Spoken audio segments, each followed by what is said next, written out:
жас мерейтойыңызда келіп қалды. 70 жас деген үлкен алыс, бір өте үлкен жас сияқты болып көрінген шығар бұрын. Бірақ қазір мына қоғамда сізді қабылдағанына қарағанда, сізге 70 жас беріп, не қарт деп, не пенсионер деп жатқан адамды көрген жоқпын. Керісінше, сізбен алысқысы келетін, сіздің даусыңыз шықпай қалса, Шаханов үндемеді, Шаханов айтпады, мынаны көрсетпеді деп жатыр. Сондағы бірінші сұрақ, 70 жас деген ол шынымен белсенділік жас па? Осы елдің батыры сіз ғана болып отырсыз. Әлде осы қазақтарда батыр тумай жатыр ма? Осы 70 жаста 7 буынның батыры сіз ғанасыз ба қазақтың ішінде? Әлде сіз жол бермей жүрсіз ба соларға? 70 жылдық мерекемді өткізбей-ақ қояйын деген шешімге келгенмін. Бірақ бір топ маған тілектес, ниеттес жігіттер келіп, туған күнімізді өткізейік, оның өзгеше мәні бар. Өйткені мынау жұрт сізге қалай қараса, ұлтқа да солай қарайды. Өйткені сіз барлық ұлттық мүдденің басында жүрсіз. Сондықтан ал енді сізге дұрыс ниет танытпаған адам ұлтқа да дұрыс ниет танытпайды. Осы жағынан сынап алайық. Кімнің қай биікте жүргенін сұрыпталық осы арқылы. Дегеннен кейін ғана мен келісімді бердім. Ал 70 жас әрине аз жас емес, қазақтың қаншама дарынды ұлдары біздің жасымызға жете алмады. Ал бұл да Құдайдың маған қарасқаны шығар. Ал енді менің ұғымымша 70-ке келсе де, 80-ге келсе де, 90-ға келсе де, ол адам нағыз ұлттық рухқа бой алдырған адам болса, ол өзінің жасын мойындамау керек, қарттығын мойындамау керек. Қайбір жылы Айтматов 70-ке келгенде, мен шалым 70 жасыңыз құтты болсын дегенімде, маған 3 күн өкпелеп сәлем бермей жүрді, шал дегенім үшін. Ал нағыз пайымды парасатты адамдар қарттықты мойындамау керек. Менің бір өлеңім бар. Жер бетінде жел өшірген ізаз ба, жігерсіздің өріс әркесі тар болған, 30-ында кемпір болған қыз аз ба, жігіт аз ба, 35-те шал болған. Кім жас, кім қарт, уақыт өзі іріктер, ері көбейсін, атқып мінер қиялды, қарттық оттың азаюы. От азайған жігіттер қай кезде де қоғам үшін зиянды. Бақыттысың, әр таң сайын көзіңді сұлулыққа суарудан қашпасаң, қартайдым деп алдай көрме өзіңді, қарттық жаспен өлшенбейді ешқашан. Міне, сондықтан мен де қазір өзімді біреу шал десе, ұнатпай қаламын. Сондықтан 70-те емес, 80-де емес, одан да арырақ біз жігіттік мінез көрсетуіміз керек. Мынау қарттықты мойындамау, бұл әрбір азаматтың міндеті. Аға, ризамыз енді 70 жастағы ердің бәрі сіздей-ақ болсын. Ал енді мына біздің жастардың осы мынау батыр боламын дегендері, батыр болуға жолы бар ма, жоқ, жолы жоқ па, неге барлығына сіз ғана жауап беруіңіз керек? Енді ол мәселен батырлық дегеніміз не? Мен өз басым көп батыр деген азаматтардың көп істерін мойындамаймын. Атын айтпай қояйын, қай бір жылы бір белгілі батырымыз Шымкентке барыпты. Соны Шымкентте бір үлкен жиын болды. Роза Бағланова да бар еді, Бибігүл де, тағы да басқа әншілер, ғалымдар, жазушылар бар. Содан ана кісіні Шаян ауданына жіберіп жатыр екен. Шаян деген село бар, соған жіберіп жатыр екен. Ол жерде кілең қазақтар тұрады. Сөйтсе жаңағы анау кісі, мен бармаймын ояққа, маған орыс тауып бер, орыс оқырмандар керек дейді. Өйткені себебі, ана кісі қазақтың батыры болып саналғанымен, күні бүгінге дейін екі ауыз сөздің басын қосып айтылмайды. Сондықтан мен айттым, қазақтың батыры атанып жүріп, оның рухын сыйламау, тілін сыйламау, бұл азаматтық емес. Яғни бұл кісіде қазақтың қасиеті жоқ. Сондықтан бармаса бармай-ақ қойсын дедім. Бармаса дедім. Түсіндім аға, түсіндім. Міне сөйтіп ана кісі кейіннен менен қорғады, мақұл барайын деп кейін сол жігіттер айтқан жаққа барды. Бірақ көңілде бір зіл қалып қойды. Елдік ұлттық мүддені мойындамау батырлық емес. Бұл ешқандай батыр адамның бойында осындай мінез болса, ол азамат емес, қазақ емес, мазақ. Түсіндім аға. Сондай азаматтар көп сорымызға қарай. Аға, мынандай сұрақ. Қазір енді ақпарат ағыны өркендеп жатыр. Кеше ғана интернетте толық желтоқсан туралы сағат сайын зерттеп шығатын ақпараттар бар екен. Сотталған адамдардың фамилиясы да тұр, сотталған адамдардың аттары да жүр. Енді мынау желтоқсанның ақиқаты дегенді, енді қазам деген адамдар қазып өздері ақ жете беруге болады енді. Мен солай деп ойлаймын енді. Шын өтірігі бар, анау былай, мынау былай деген мен ойлаймын бәрі бекер. Ал енді сол ақпараттың ішінде жоқ бір ақпарат бар. Сол жағдайды айтып берсеңіз. Желтоқсан қайраткерлерінің менен бірге келе жатырмын. Ана жуырда газетте, телеарнада Хасен Қожахмет айтты, Шахановтың желтоқсанға ешқандай қатысы жоқ депті. Ал оның енді бір жағында шындық бар, өйткені себебі тура осында желтоқсан болып жатқан кезде, желтоқсан көтерілісі болып жатқан, мен Мәскеуде болдым. Себебі менің поэзия кешім бірнеше ай бұрын жоспарланған. Ол кезде бүкіл Совет одағы бойынша поэзия кешін өткізу үлкен абырой саналатын. Менің алдымда Расул Ғамзатовтың, Қайсым Күлиевтің, Давид Күгілдиновтың кештері ғана өткен.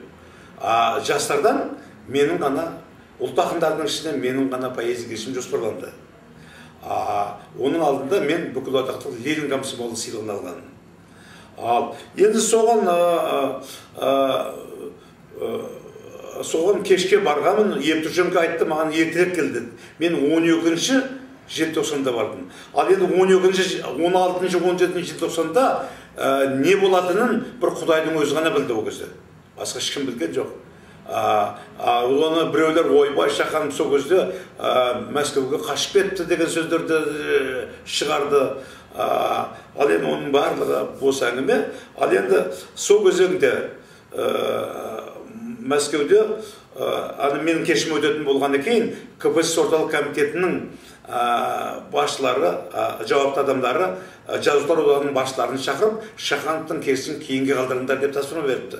Олар айтады, ойбай бұл қайтеміз, ол билет таратылып кеткен, жұртқа не деп жауап береміз деген кезде біреулер айтыпты, Шаханов аяғын сындырып алды, деңдер. Әлгі көлік апатына ұшырап, аяғын сындырып алды деңдер депті. Ал содан кейін менің қасымда мәскеулік жас студенттер жиі келіп тұратын, солар болатын. Ойбай, егер олар осылай деп айтса, онда сіздің аяғыңыз сындыруға тырысады деді. Сөйтіп жаңағы жігіттер менің қасымнан кетпей жүрді. Ал енді содан кейін сол кезеңде Ертүрженко келіп қалды. Ертүрженкоға айттым, осындай біз кеш болмайтын болды. Онда маған телефонды берді, телефон бермедім. Ол бірден КПСС орталық комитетінің идеологиялық хатшысы әрі КПСС орталық комитетінің саяси бюросының мүшесі Яковлевке телефон соқты. сөйтіп бұл жағдайдың дұрыс емес екендігін қайткен күнде шақырылымның кешін өткізуіміз керек деген мәселе талап қойды. Содан кейін Яковлев Горбачевпен ақылдасып, менің кешімді қайтадан орнына қойды. 19-ында сонымен өтетін болды. 2 метро жабылды, 3 жерден тексеру қойылды. Сонда залға 30-дан астам, залға 60-тан астам КГБ-ның қызметкері қатысып отырыпты сол кезеңде. Міне, сол кезде бір жас жігіт маған гүл беруге шықты да, бірден микрофонға барып, КПСС орталық комитетіне арнаған мәскеулік қазақтардың хатын оқи бастады. Оны КГБ-ның қызметкері келіп алып кетіп қалды, ана жігітті. Бірақ кештен кейін мен Евтушенкоға өтініш жасадым. Сөйтіп Евтушенко КПСС орталық комитетіне телефон соғып, ана жігітті босаттырды. Ал енді соны Қасен Қожахмет айтады, мен анау жігітті КГБ-ға ұстатыппын. Қалай осындай әділетсіздік бола ма? Содан кейін мен кеше жаңағы жігіттің әкесімен сөйлестім. Әкесі бұрқан-тарқан ашуланды. Мен де мына неден оқыдым, интернеттен көрдім, бұл не деген масқара. Керек болатын болса, мен Қожахметовтің екі аяғын бір рет қалам деп әкесі тісін қайрап отыр. Ал енді содан кейін Қасен Қожахметтің пікірінше менің желтоқсанға ешқандай қатысым жоқ екен. Ал енді ондай жарайды. Мақұл, егер менің қатысым болмаса, 1988 жылы Қазақстан Жазушылар одағының пленумында мен КПСС орталық комитетінің таққан қазақ ұлтшылдығына қарсы сөз сөйлер едім. Және соны желтоқсанның басқа да үлкен түбегейлі мәселелерін проблема етіп айтар едім. Сол кезде Колбин мені кабинетіне шақырып столын тоқпақтаған. Ал енді кейін мен СССР халық депутаты болдым. Онда да мен СССР халық депутаты болуымның негізгі мақсаты қайткен күнде де мына желтоқсан қасіретін алға шығару болды. Сөйтіп маған бірақ сөз бермей қойды.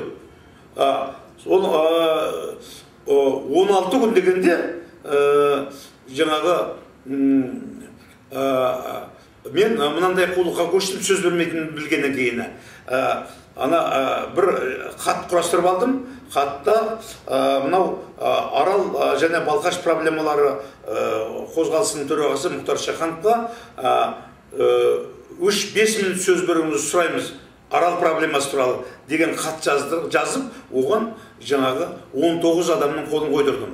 Сөйтіп бірден Горбачевқа бардым. Өйткені сондай жағдайда ғана сөз беретін. Содан кейін Горбачев сол байқамай маған рұқсат беріп қалды. Ал енді менің ол сөзімді мына марқұм Бекқали Әбіш тапты. Ресейдің президентінің аппаратының несінен алдырды. Мұрағатынан алдырды. Ал енді соны сондағы сөзім тұр. Одан кейін мен тағы да бұл жөнінде екінші рет сөйлегенмін сессияда, бірақ ол сессиядағы сөзім табылмай жатыр. Соныменен ұзын сөздің қысқасы мен үлкен мәселелерді қойдым. Өніген желтоқсан жөнінде 5 комиссия болды. 5 комиссия. Сол 5 комиссияның жаңағы бәріне дерлік мен араластым. Аға, сіз кешіріңіз. Қасен Қожахмет туралы әңгіме емес, аға. О кісінің істеп жатқаны үшін сіздің алдыңызда кешірім сұраймын. Өйткені о кісі деген кім? Енді біз қоғамдық шараларда бірге болдық қой, аға. 2010 жылы құрылтайда Қасен Қожахмет, сол кезде Гүлбақрам, содан кейін Қуанышалин, Айсұлу Қадырбаева, сіз тұрған кезде төртеуі арсылдап ұрса бастаған кезде мен қатты ұялдым. Сөйтіп тұрған кезде орыс операторлар бірден түсіре бастады. Сол кезде зал ду көтеріліп, қол шапалақтап, олардың үнін өшіргенін көрдім көзімен. Онымен ол жерде елдің бәрі көрді. Сол жерде ол кісінің абыройы төгілді. Соттаймын десе, мына қазір кеше журналистерді қамап кетті, соларды босатсын. Бұл енді бөріге шапқан кезде мен бөрімін деген несі ғана ғой, аға. Басқа қолынан келмегеннен кейін сондай адамдар болады. Ақпараттық соғыс деген бар қазір, аға. Сол амалды сізге қарсы қолданып жатқан шығар. Енді сіз оған көңіл бөлмеңіз, біз өзіміз жауабын береміз аға. Мына енді сұрақ, сол 25 пәтердің басын ашып беріңізші, мен соны айтып берем деп бас аяғын келістіре алмадым. Ұмытып қалдым. Қайбір жылы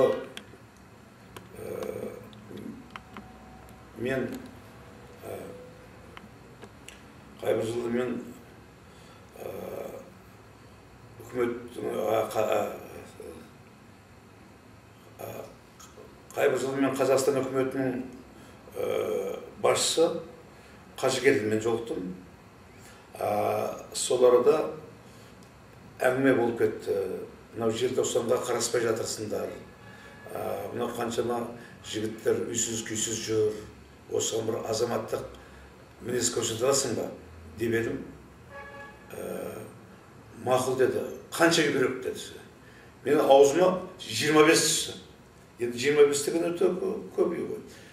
25 деп едім. Мақұл деді. Сөйтіп азаматтық мінез танытты. Қағаз түсіріңіз деді. Сонымен жігіттерменен жолығып, солардың барлығының нелерінің аттарына өткізіп. Сөйтіп 25 пәтер, 25 адамға үй әперткіздім. Бұл енді Қажыгелдінің азаматтығы сол кезеңдегі. Одан кейін де қаншама жыл осы хат жаздық билікке, сөйтіп бір шама ұялып берді. Ал енді бірақ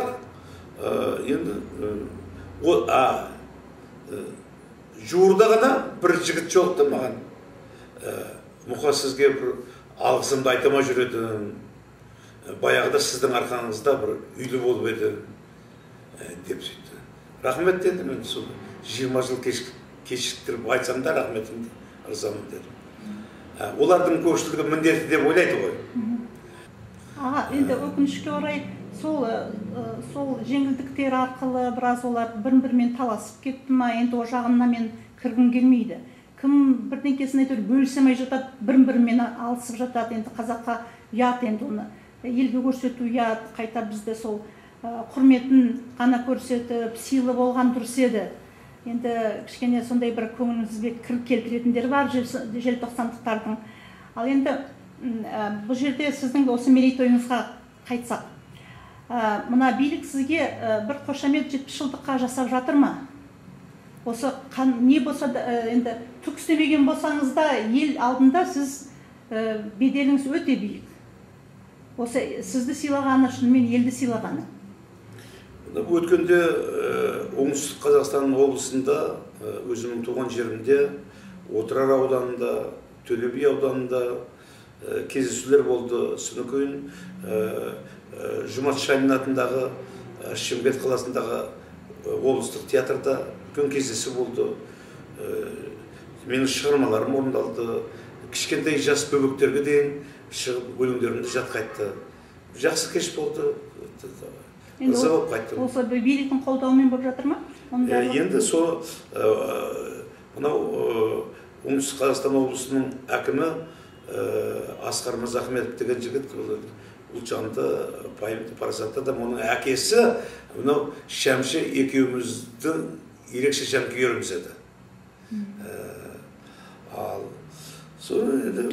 Ал енді біз мынандай бір сыбыс естіп жатырмыз. Мына Жалын журналын қаржы бөлмей жатыр. Оны кім бөлу керек еді аға? Неге бөлмей жатыр? Бұның мәселесі не? Мәдениет министрлігі бөлу керек еді, бірақ сол әлі күнге 6 ай болды, қаржы бермейді. Не дейді сонда бөлмегенде? Енді байқауымша сол енді мынау біздің үлкен кемшілігіміз олардың көзімен қарағанда елдік ұлттық мүддеге араласуымыз ғой. Үндемей шай қызметін істеп жүре берсек, әрине олар үшін дұрыс. Бірақ мынау елдік ұлттық мүддені қайтеміз. Аға, бүгінгі күнде осы жерге қазақтар келеді, қара шаңырақ сияқты келеді. Қарапайым адамдар әкімнің есігін аттай алмайды.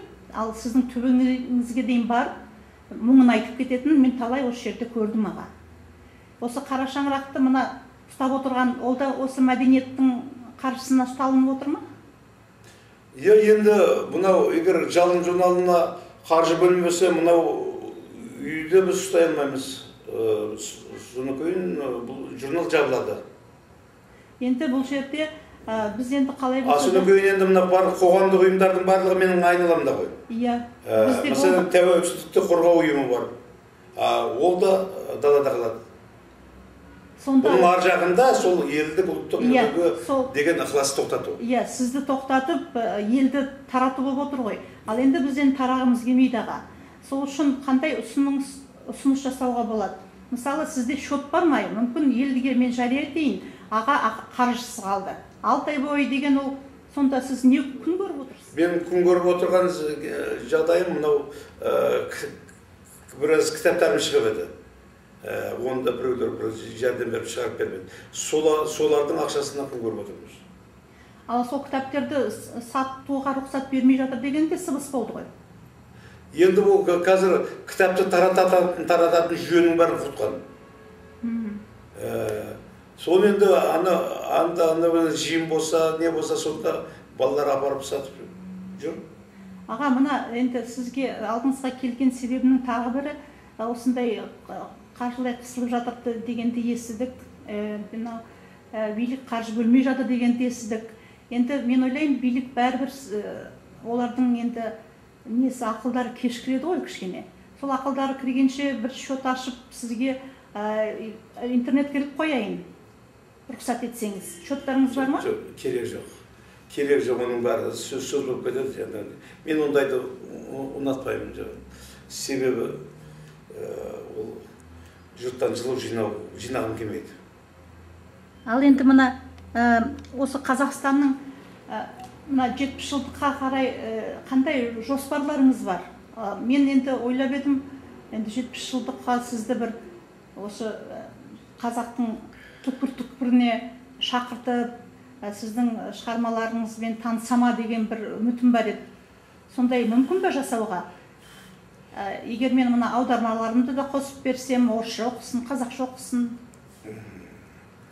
Енді мынау жыл сайын менің кешім өтіп жүрді, сол биыл әлі өткен жоқ. Сол кешті мүмкін күзге қарсы өткізерміз. Бірақ оған қаржы жоқ. Егер біреулер соны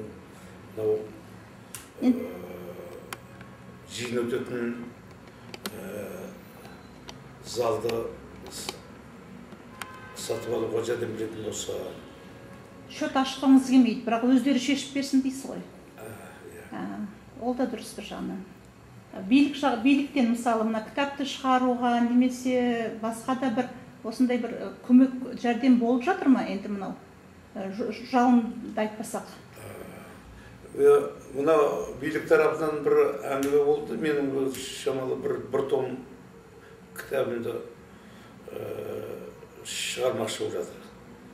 Бірінші рет. Қаншама осы егеменді ел болдық, әлі күнге дейін билік менің бір том кітабын шығарып бермеді. 2 том кітабым бірлесіп шыққан жоқ, күні бүгінге дейін. Елдің аузында ғой сіздің өлеңіңіздің бәрі, жадысында. Менің шығармаларым бүкіл Орта Азиядағы, бүкіл мынау Европадан көп елдеріндегі мен сияқты көп тілге аударылған ақын жоқ. Поэзияның 50-ден астам тілдерге аударылуы бұл үлкен жетістік. ЮНЕСКО менің шығармаларымды 2 рет қарады. Ал енді шетелдерде шығып жатыр, бірақ өзімізді жаңағыдай шығаруға, көп томды шығаруға бұл енді мүмкіндік жоқ. Мына мәдениет министрлігінің кемшіліктері болып жатыр деп ойлаймын. Ал мына жалын журналын елдері жазылып ала ма сонда? Жазып алады, иә. Оның қаржысы кімге түседі? Қаржысы жазылған кезде. Қаржысы осы журналдың өзінің таратуына оны жетпейді.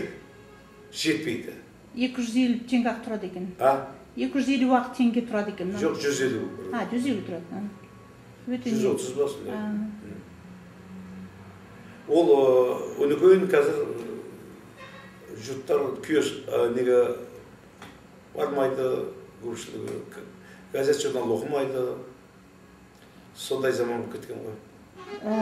Мен ойлаймын, аға, негізінде енді менің өзімнің былай түйгенім, мынау батыс мәдениеті ерекшелігі ешқандай, барлығымызды бірдей болып бара жатырмыз.